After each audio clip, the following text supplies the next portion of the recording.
अस्सलाम वालेकुम। इस वीडियो में बात करेंगे नज़ेरिया मेनिंजाइटिस की। जो नज़ेरिया मेनिंजाइटिस है इसके भी ह्यूमंस जो नेचुरल होस्ट होते हैं and it is transmitted through airborne droplets. ये करता है कि ये जो हमारी नेज़ोफेरिंग्स की मेम्ब्रेन्स होती है वहाँ पे जाके कॉलोनाइज कर जाता है and then it becomes part of the transient flora of upper respiratory tract. इसमें ज़्यादातर कैरियर्स भी देखे जाते हैं और जो कैरियर्स होते हैं वो यूजली एसिम्प्टोमेटिक होते हैं। और ये देखा गया कि जो नेज़ोफेरिंग्स होते हैं वहाँ से फिर वो ब्लड स्ट्रीम में एंटर करता है और फिर डिफरेंट साइड्स में जाके स्प्रेड कर जाते हैं, फॉर एग्जांपल मेनिंजीज में या जॉइंट्स में। तो जो नज़ेरिया मेनिंजाइटिस है it is again common cause of meningitis in those children which are older than 2 months of age. एक तो नज़ेरिया मेनिंजाइटिस, दूसरा स्ट्रेप्टोकोकस न्यूमोनिया। ये दो ऑर्गेनिजम्स हैं जो कि ज़्यादातर मेनिंजाइटिस कॉज करते हैं in those children which are older than 2 months of age. और ये देखा गया कि जो नज़ेरिया मेनिंजाइटिस है इसकी डिफरेंट सेरोटाइप्स हैं। इसकी मतलब ग्रुप ए है, ग्रुप बी है, सी है, डब्ल्यू है, W135 है, वाई और वाई है। डिफरेंट इसकी सेरोटाइप्स हैं। तो जो ग्रुप ए वाली सेरोटाइप है वो usually world wide meningitis cause कराती है, it is world wide epidemic. Whereas जो ग्रुप बी मेनिंजोकॉक्स है, ग्रुप बी मेनिंजोकॉक्स है, यूजली जो डेवलप कंट्रीज़ हो गए, फॉर एग्जांपल यूएस हो गया, वहाँ पे ज़्यादातर ये मेनिंजाइटिस कॉज कराती है। और ये देखा गया है कि ओवरऑल जो meningitis cause by Neisseria it rank second. मतलब ज़्यादातर निमोनिया किसके थ्रू होता है, ज़्यादातर जो मेनिंजाइटिस होता है it is cause by streptococcus pneumonia. Streptococcus pneumonia के बाद जो मेनिंजाइटिस का वो है कॉजेटिव एजेंट है दैट इज़ नज़ेरिया मेनिंजिटाइडिस। और ये देखा गया कि जो 2 से 18 ईयर्स के वो इंडिविजुअल्स होते हैं उनमें ज़्यादा मेनिंजाइटिस होता है। इसके विरुलेंस फैक्टर क्या है, तो मोस्ट इंपॉर्टेंट इसका पॉलीसैकेराइड कैप्सूल है जो कि इसका विरुलेंस फैक्टर है। उसके बाद एंडोटॉक्सिन देखा गया, since it is a gram negative coccus है तो इसके पास एंडोटॉक्सिन होते हैं जो कि फीवर और शॉक कॉज कराते हैं। उसके अलावा इसके पास आईजीए प्रोटीएस की कैपेबिलिटी होती है जिसकी थ्रू ये अपर रेस्पिरेटरी ट्रैक की मेम्ब्रेन पर अटैच कर जाता है और वही आईजीए फिर इसके खिलाफ क्या कहते हैं सही से एक्ट नहीं कर पाती।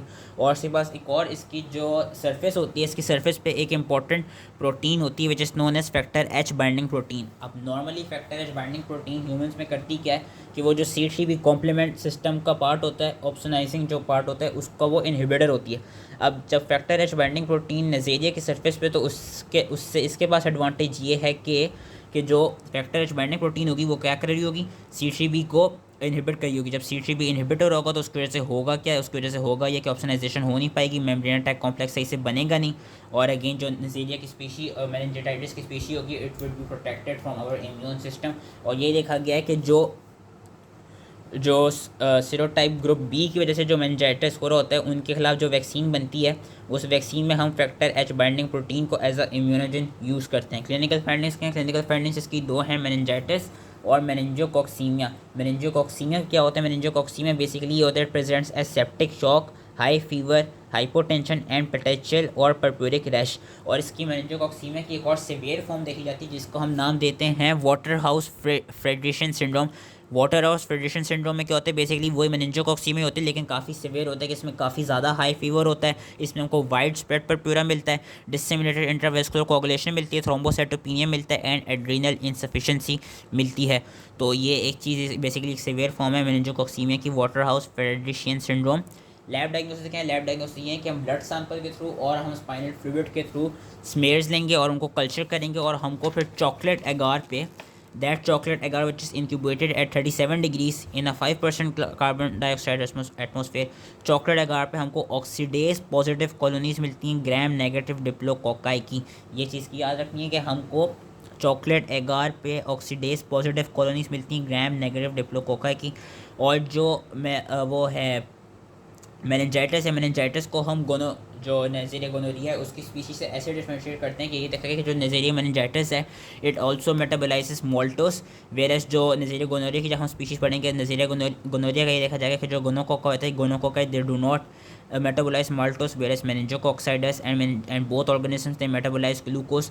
उसके अलावा अगर हम मेनिंजोकोकल मेनिंजाइटिस सस्पेक्ट कर रहे हों तो हम क्या करा सकते हैं, हम CSF के हम स्पाइनल फ्लूइड में हम जो उसका कैप्सुलर पॉलीसैकेराइड को डिटेक्ट कर सकते हैं यूजिंग लेटेक्स एग्लूटिनेशन टेस्ट। उसके अलावा PCR भी अवेलेबल होता है इसकी लैब डायग्नोसिस में। ट्रीटमेंट इसकी काफ़ी आसान, ट्रीटमेंट के लिए हम इसकी देंगे पेनिसिलिन G या सेफ्ट्राइजोन। प्रिवेंशन इसकी इंपॉर्टेंट है, प्रिवेंशन इंपॉर्टेंट इसलिए कि प्रिवेंशन इसकी या तो कीमो प्रोफाइलेक्सिस से होती है या इम्यूनाइजेशन से होती है। कीमो प्रोफाइलेक्सिस में हम राइफेम्पिन और सिप्रोफ्लोक्सासिन दे सकते हैं, वेरस इम्यूनाइजेशन में हमारे पास आती हैं, इम्यूनाइजेशन में हमारे पास आ जाती हैं वैक्सीन्स, 2 वैक्सीन्स आती हैं और वो वैक्सीन दो तो नहीं आती मतलब, लेकिन एक तरफ से दो तरह की वैक्सीन हैं। एक तो वो वैक्सीन जिनमें टाइप ए, सी, वाई और W135 का polysaccharide capsule as a immunogen use हो रहा है, और दूसरी वो वैक्सीन जिसमें ग्रुप बी के खिलाफ होती है और इसमें factor H binding protein as a immunogen use हो रही होती है। जो type A, C, Y and W135 के खिलाफ होती है that is a conjugate vaccine, और उनके नाम जो इन्होंने यहाँ पे दिए हुए हैं, नाम अगर नहीं याद हो तो कोई भी बात नहीं, लेकिन ये याद रखना है कि जो ए, सी, वाई एंड W35 की है यूजली कॉन्जुगेट वैक्सीन होती है। जिस तरह उन्होंने एग्जाम्पल ली है मैनेक्ट्रा है और मेनीवो हो गई, उसको डिफ्टेट ऑक्साइड के साथ हमने कॉन्जुगेट किया होता है, ये वैक्सीन के नाम है। उसके अलावा मैनक्वेथफी हो गई जिसमें हमने कैप्सूलर पॉलीसेकेराइड को टेटनस टॉक्सिन के साथ वो किया होता है, कॉन्जुगेट किया होते हैं। मैनोम्यून इंपॉर्टेंट है, मैनोम्यून इंपॉर्टेंट इस केस में कि जो उसमें कैप्सूल पॉलीसेकेराइड है it is not conjugated to any toxin. और जो मैनहीब्रिक्स है, मैनहीब्रिक्स में ये देखा गया कि इसमें टाइप सी होती है, टाइप वाई होती है, और जो हीमोफिलियस इन्फ्लुएंजा की टाइप बी थी वो एजा के कहते हैं वो सेरोग्रुप्स इसमें कवर हो रही होती हैं। इसमें भी कैप्सूलर पॉलीसेकेराइड को हमने टेटनस टॉक्साइड के साथ कॉन्जुगेट किया होता है। और फिर ये तो थी सेरोग्रुप्स ए, सी, वाई एंड W135 के खिलाफ। जो फैक्टर बी के खिलाफ हमारी वैक्सीन होती है, फैक्टर बी के खिलाफ वैक्सीन में मैंने सीरोटाइप बी के खिलाफ जो वैक्सीन होती है उसमें मैंने बताया था कि उसमें जो फैक्टर एच बाइंडिंग प्रोटीन वो एज अ इम्यूनोजन यूज़ हो रही होती है। उसकी भी उन्होंने यहाँ नाम दिए हैं, ट्रुमेबा और बेसेक्सरो। अगर नाम नहीं याद हो सकते हैं तो कोई बात नहीं, लेकिन ये टेबल एक तरफ से पढ़ लीजिएगा कि ये दो वैक्सीन्स हम यूज़ करते हैं इम्यूनाइजेशन के तौर पे, और कीमोप्रोफिलैक्सिस के तौर पे प्रिवेंट करने के लिए हम यूज़ करते हैं rifampin and your ciprofloxacin. So that was it. I hope ये समझ में आ गया, एंड थैंक यू।